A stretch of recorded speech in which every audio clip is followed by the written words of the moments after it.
유광동 목사가 인도하는 가정예배 시간입니다. 묵도하심으로 예배를 시작하겠습니다. 악을 행하는 자들 때문에 불평하지 말며 불의를 행하는 자들을 시기하지 말지어다. 그들은 풀과 같이 속히 배임을 당할 것이며 푸른 채소같이 쇠잔할 것이미로다. 여호와를 의뢰하고 선을 행하라. 땅에 머무는 동안 그의 성실을 먹을거리로 삼을지어다. 여호와를 의뢰하고 선을 행하라. 땅에 머무는 동안 그의 성실로 먹을거리를 삼을지어다. 또 여호와를 기뻐하라. 그가 내 마음의 소원을 내게 이루어 주시리로다. 주여, 우리 예배를 받아 주소서. 하나님의 경륜을 알고 깨달아 기도할 수 있는 은혜를 주옵소서. 아멘. 우리 다 함께 찬송가 478장입니다. 478장 통일 찬송은 78장. 참 아름다워라 주님의 세계는. 제가 어린 시절 교회 학교 다닐 때 야외 예배를 가서 많이 불렀던 찬송이죠.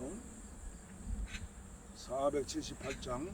참 아름다워라 주님의 세계는 저솔로 모네 옷보다 더 고운 백합화. 주 찬송하는 저 맑은 새소리 내 아버지의 지으신 그 솜씨 깊도다. 참 아름다워라 주님의 세계는 아침에와 저녁 밤하늘 빛난 별. 망망한 바다와 늘 푸른 봉우리 다 주 하나님 영광을 잘 드러내도다. 참 아름다워라 주님의 세계는 저 산에 부는 바람과 잔잔한 시냇물. 그 소리 가운데 음성 들리니 주 하나님의 큰 뜻을 내할 듯하도다.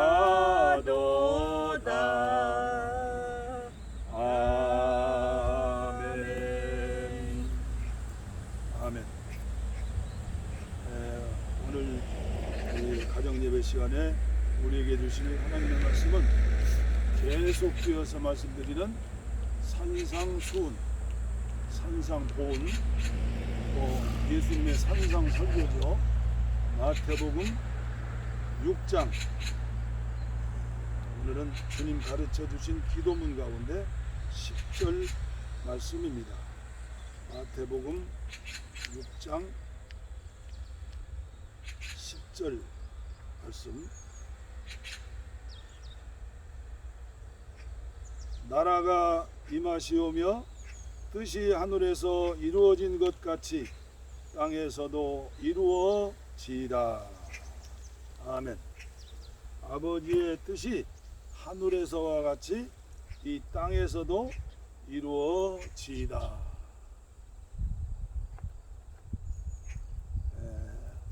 봉화산 평화통일 구국기도원이 있는 이 이 강원도의 날씨는 참으로 아름답기만 합니다. 가을 바람이 아름답습니다. 가을 햇빛이 아름답습니다. 그리고 가을 꽃인 코스모스의 파도처럼 춤을 추는 그 모습도 참으로 아름답습니다. 청명한 가을 하늘도 아름답습니다. 고추 잠자리의 날갯짓도 아름답습니다. 자그만 산자락 들판에 익어가는 고개 숙인 벼 이삭들도 참으로 아름답습니다. 말씀으로 천지 만물을 창조하시면서 보시기에 좋았더라, 보시기에 좋았더라, 보시기에 좋았더라 기뻐하셨던 하나님의 마음을 상상해 봅니다. 하나님의 형상인 사람을 만드시고는 참 좋았더라고 기뻐하시는 하나님의 기뻐하신 마음을 그려봅니다. 그런데 둘째 날에는 기뻐하셨다는 말씀이 없습니다. 물 가운데 궁창이 있어 물과 물로 나뉘라 하시고 하나님이 궁창을 만드사 궁창 아래의 물과 궁창 위의 물로 나누게 하시니 그대로 되니라. 하나님이 궁창을 하늘이라 부르시니라. 저녁이 되고 아침이 되니 이는 둘째 날이니라. 기뻐하셨다는 말씀이 없죠? 왜 둘째 날에는 보시기에 좋았더라고 말씀하지 않으셨을까요? 에베소서 2장 2절 말씀입니다. 그때 너희는 그 가운데 행하여 이 세상 통조를 따르고 공중의 권세 잡은 자를 따랐으니 곧 지금 불순종하는 아들 가운데 역사하는 영이니라. 그렇습니다. 코로나19처럼 보이지 않는 사탄의 영입니다. 마귀의 영입니다. 귀신의 영입니다. 하늘나라에서 쫓겨난 사탄은 공중권세를 가지고 지금 정치를 하고 있습니다. 에베소서 6장 12절 말씀입니다. 우리의 씨름은 혈과 육을 상대하는 것이 아니요 통치자들과 권세들과 이 어둠의 세상 주관자들과 하늘에 있는 악의 영들을 상대함이라. 그렇습니다. 사탄은 하늘에 있는 악한 영입니다. 우리는 기억해야 합니다. 참으로 안타까운 우리나라 한국교회 일부의 모습이기도 합니다. 할 일이 많고도 많은데 통치자들과 권세들과 어둠의 세상 주관자들과 한 몸이 되어 사명인 줄 알고 악한 영들의 꼭두각시가 되는 사람이 있다면, 그런 지도자가 있다면 얼마나 안타까운 일입니까? 들을 귀 있는 자는 회개해야 합니다. 특별히 한국교회 9월은 거의 모든 교단에 총회가 있습니다. 총회의 중심은 지도자를 선출하는 일입니다. 그러나 참으로 안타까운 것은 한국교회 교단이 너무나 많고도 많다는 사실입니다. 특별히 개혁신앙을 앞세우는 교단, 그 교단은 200개가 넘는 교파가 있다고 하죠. 고린도 교회처럼 많이도 분열한 것입니다. 전 세계 교단은 33,800개라고 합니다. 초대교회를 뿌리로 하는 천주교회는 하나입니다. 동방 정교회는 러시아 정교회와 2개뿐이 없습니다. 우리는 근본으로 돌아가야 합니다. 저는 어제도 말씀드렸습니다. 10절 말씀입니다. 나라가 임하시오며 뜻이 하늘에서 이루어진 것처럼 땅에서도 이루어지리라. 주기도문의 중심이 되는 기도는 나라가 임하시오며입니다. 오늘의 말씀은 그 나라가 임하시오며를 설명하는 말씀, 밀접한 관계가 있는 말씀이 오늘 주신 말씀입니다. 하나님의 뜻이 무엇일까? 우리는 알아야 합니다. 하늘에서 이루어진 일이 무엇일까? 우리는 알아야 합니다. 땅에서도 이루어진다는 뜻은 무슨 뜻일까? 어떻게 이루어지는 것일까? 우리는 알아야 합니다.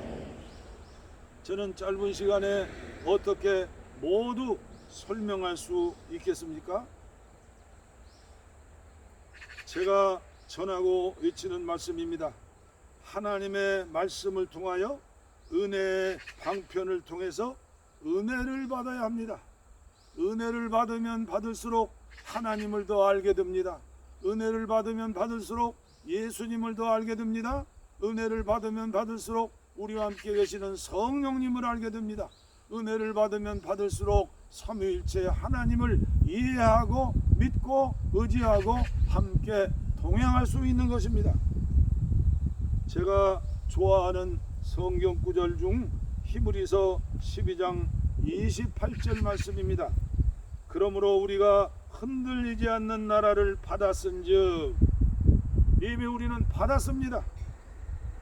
은혜를 받자, 은혜를 받자, 은혜를 받자. 이로 말미암아 경건함과 두려움으로 하나님을 기쁘게 할지니 우리 하나님은 소멸하는 불이시니라. 은혜를 받지 않으면 소멸하는 불의 그런 심판을 받습니다. 은혜를 받으면 죽어서만 천국 가는 게 아니라 살아 생전에 평강의 하나님, 의로우신 하나님, 사랑의 하나님, 의의 하나님, 거룩의 하나님의 옷을 입으면서 함께 행복하게 순례자의 길을 가는 것이 아닙니까? 창세기 6장 8절 말씀입니다. 그러나 노아는 여호와께 은혜를 입었더라. 그 당시 세계에 얼마나 많은 하나님을 믿는 사람들이 있었겠습니까? 그런데 모두가 먹마장시팔사, 먹고 마시고 시집가고 장가가고 팔고 사고 집 짓고 땅의 것만을 위해서 바라보고 살았는데 오직 한 사람, 노아는 하나님의 은혜를 입었더라. 그렇습니다. 하나님의 은혜를 입는 것입니다. 무슨 은혜가 최고의 은혜일까요? 산상보온에 나오는 팔복의 은혜를 받아야 합니다. 그 팔복의 첫째 복이 무엇입니까? 심령이 가난한 자가 복이 있나니 천국이 너희 것이며, 천국은 예수님입니다. 복입니다. 벌써 우리의 마음에 왔다는 것입니다. 그러면 어떻게 됩니까? 심령이 가난한 자가 되면 하나님 앞에 겸손하게 낮아지고 또 낮아집니다. 옛날에 깡통찬 거지들을 저는 어린 시절에 많이 봤습니다. 아침마다 집집마다 다니면서 작년에 왔던 각설이 죽지도 않고 또 안돼 체면 불구하고 먼지와 흙처럼 낮아져서 바울 사도는 내가 그리스도를 본받은 자 된 것처럼 당신들도 나를 본받은 자 되시오 말씀했지만 그는 날마다 죽노라. 내가 산 것은 내가 아니오 내 안에 계신 예수 그리스도를 믿는 믿음으로 산다. 그렇습니다. 날마다 자아가 죽는 삶은 날마다 시간마다 은혜를 받는 삶입니다. 주일날 한번 나와가지고 예배 드리는 것으로 말이 안 됩니다. 지금 코로나19로 어려움을 당하는데 대면 예배냐 비대면 예배냐, 왜 지하철에 수많은 수백만이 타고 다니는데 그건 놔두고 교회만 핍박하느냐, 이런 얘기할 때가 아닙니다. 지금은 은혜 받을 때입니다. 교회 가지 못하더라도 내가 있는 그곳에서 이 대자연 속에서 하나님을 찬양하고 기도하고 고독 속에서 주님과 독대하는 시간인 것입니다.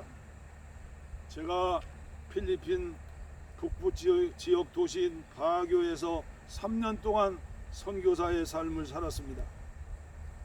어느 해인가 여름철에 태풍이 20여 번 불 때도 있었습니다.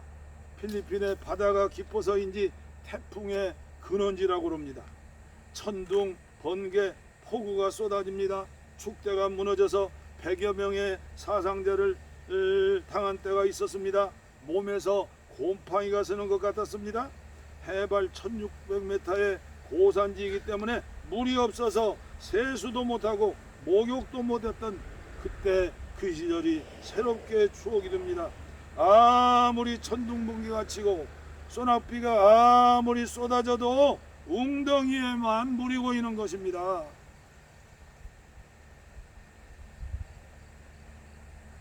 겸손한 자에게 은혜를 주신다. 우리는 절대 교만한 자가 되면 아니 됩니다. 아무리 권세가 많은 권력자라도, 수천억 재산가라도, 박사학위를 받은 노벨상 수상자라도 하나님 앞에서는 대죄인이고 예수님을 죽인 죄인입니다. 하나님 앞에는 모두 케노시스, 작아지고 낮아지고 거지처럼 낮아져서 하나님 은혜 없으면 살 수 없습니다. 우리 예수님 사랑 없으면 살 수 없습니다. 성령님이 함께 하시면 살 수 없습니다. 히브리서 11장에 나오는 믿음의 사람들처럼 모두 우리는 은혜 속에서 살아야 합니다. 야곱의 사랑하는 부인 라헬은 인물은 예쁘고 그리고 인물만 예쁜 것 같죠? 야곱의 사랑을 받았습니다. 사실은 7년 모슴살이를 했습니다. 한 여인을 사랑하기 때문에. 그런데 그 여인에게는 하나님이 편문을 닫아주셨습니다. 하나님이 아들을 안 주시는 것입니다. 그런데 얼마나 많이 기도했겠습니까? 그리고 사랑하는 남편 야곱에게 이렇게 얘기합니다. 나로 아들을 낳게 하시오. 나로 아들을 낳게 하시오. 야곱의 마음이 얼마나 답답하겠습니까? 내가 하나님이냐? 우리 함께 기도하자. 얼마나 부르짖었겠습니까? 야곱이 야복강에서 나홀로 남아 천사와 씨름하듯 환도뼈가 부러져도 끝까지 응답을 받을 때까지 나는 놓지 못하겠노라. 긴긴 밤을 새우면서 금식하면서 지금은 부르짖어 야곱처럼 기도할 때입니다. 하나님께서는 이스라엘이라는 이름을 줬습니다. 내가 졌다. 야곱이가 하나님을 이겼다는 것입니다. 야곱이 어떻게 하나님을 이기겠습니까? 하나님이 이기게 하셨죠. 사랑하기 때문에. 코로나19 시대야말로 인간의 힘으로 해결할 수 없는 또 문제 계속해서 우리가 주님 나라에 갈 때까지 이 세상에는 문제 투성일 것입니다. 공중에 권세 잡는 마귀가 있는 한, 그리고 죄악된 우리의 심령이 변화되지 못하는 한, 그런 고난은 나의 인격을 변화시켜서 예수님의 마음과 하나님의 형상을 입게 하는 기회가 된다고 성경은 말씀하고 있습니다. 고난은 성도들에게 특별히 주시는 은혜요 선물입니다. 그 고난의 때가 지나고 보면 그것이 하나님의 은혜요 축복이었다는 것을 깨닫게 될 것입니다.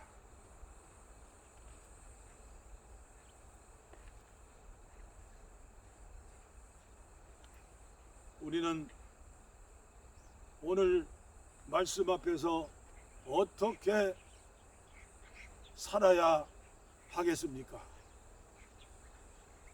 저는 오늘 두 가지로 말씀드리겠습니다. 하나님을 아는 지식 배워야 합니다. 배우려고 노력해야 합니다. 세상에서 돈 버는 것, 세상에서 무슨 일을 성취하는 것 쉽게 되는 일이 어디 있습니까? 하나님을 더 많이 알고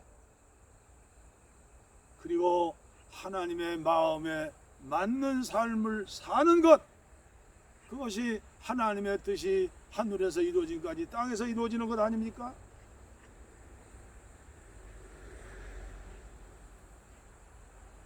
사람은 태어나면서부터 어머니에게 배웁니다.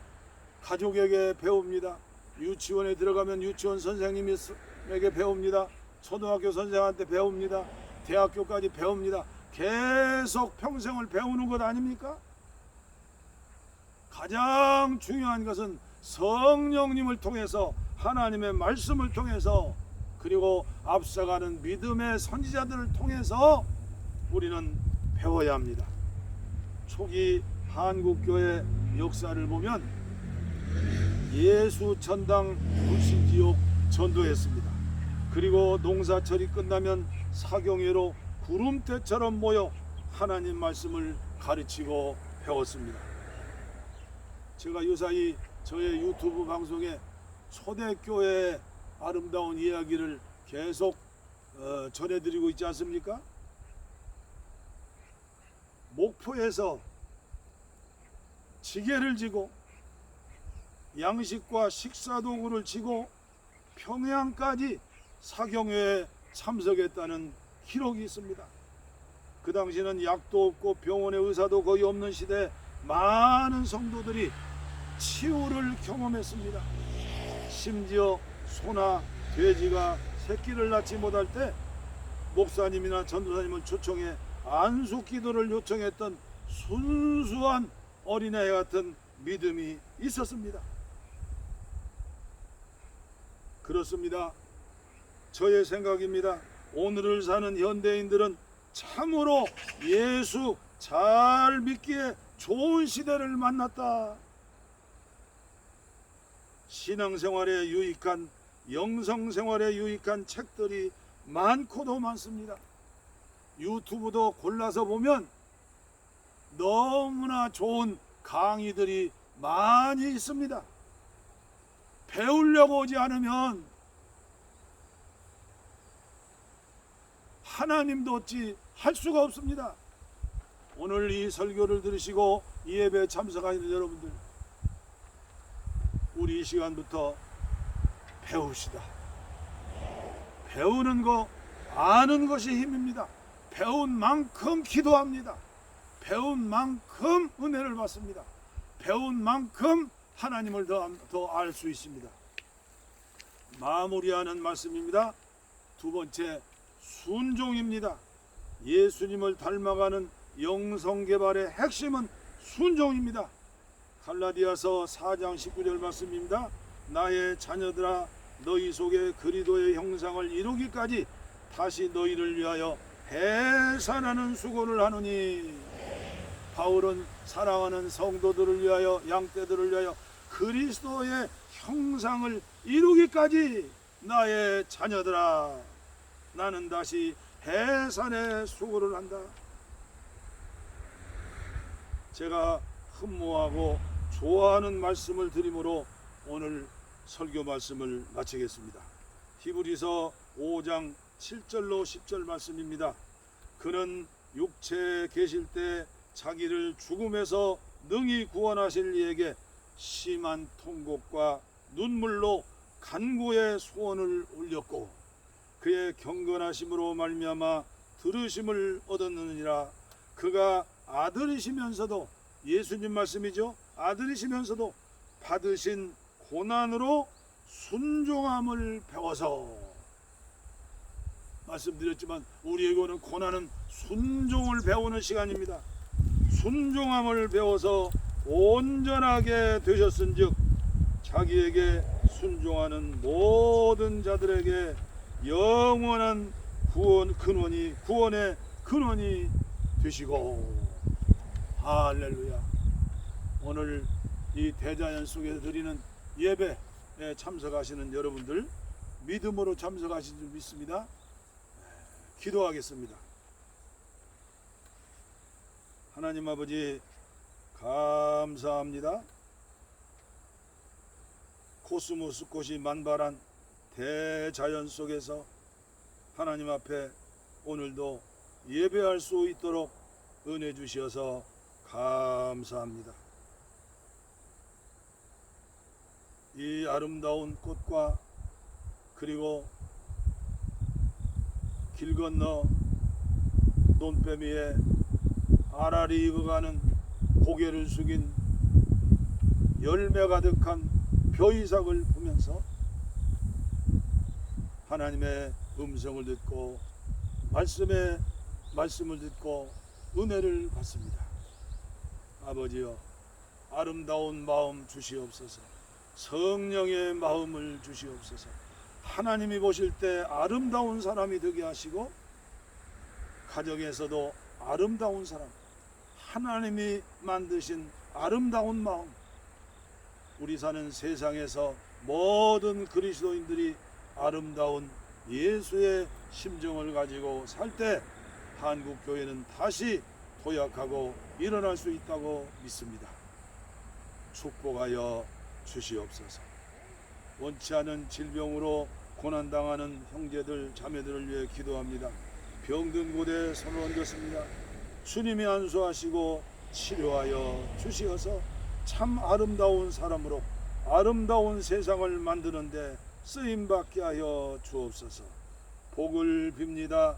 이제는 우리 주 예수 그리스도의 은혜와 하나님 아버지의 무한하신 사랑과 성령의 감동, 감화, 교통, 충만, 치료하심이 이제로부터 영원토록 함께하옵시기를 간절히 축원하옵나이다. 아멘. 우리의 소원은 꿈에도 소원은 동이 이정성가에서 동이를 주소서. 이 겨울에 살리는 동이 이 나라 살리는 동이를 주시옵소서. 평화와 통일을